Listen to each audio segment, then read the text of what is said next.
Ano ang latest sa Senado, Sister L? Ang mga pro at anti-impeachment groups lakay hindi daw dapat pinakikinggan ng mga senador.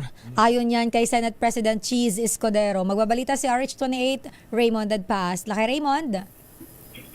Elaine at Mayor, pinayuhan ni Senate President Francis Cheese Escudero ang kanyang mga kasamaan sa Senado na huwag makinig sa mga grupong pabor at kontra sa impeachment.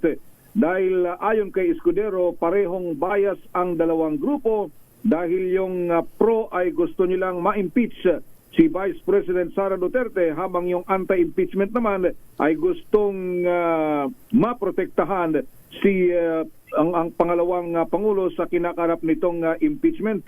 Ayon kay Escudero, hindi pangunahin sa responsibilidad ng Senado ang conviction o pagka-absuelto kay Vice President Sara, kundi ang mahalaga ay igawad sa kanya ang hustisya at yakin na merong credibility yung gagawing pagdinig ng impeachment court kung ito ay matutuloy. Dito dapat magpakita ng impartiality ang lahat ng mga senador, lalo na yung mga kasapi ng ngayon ay 19th Congress, ganun din yung mga papalarin na maging kasapi ng 20th Congress pagkatapos ng May 2025 election.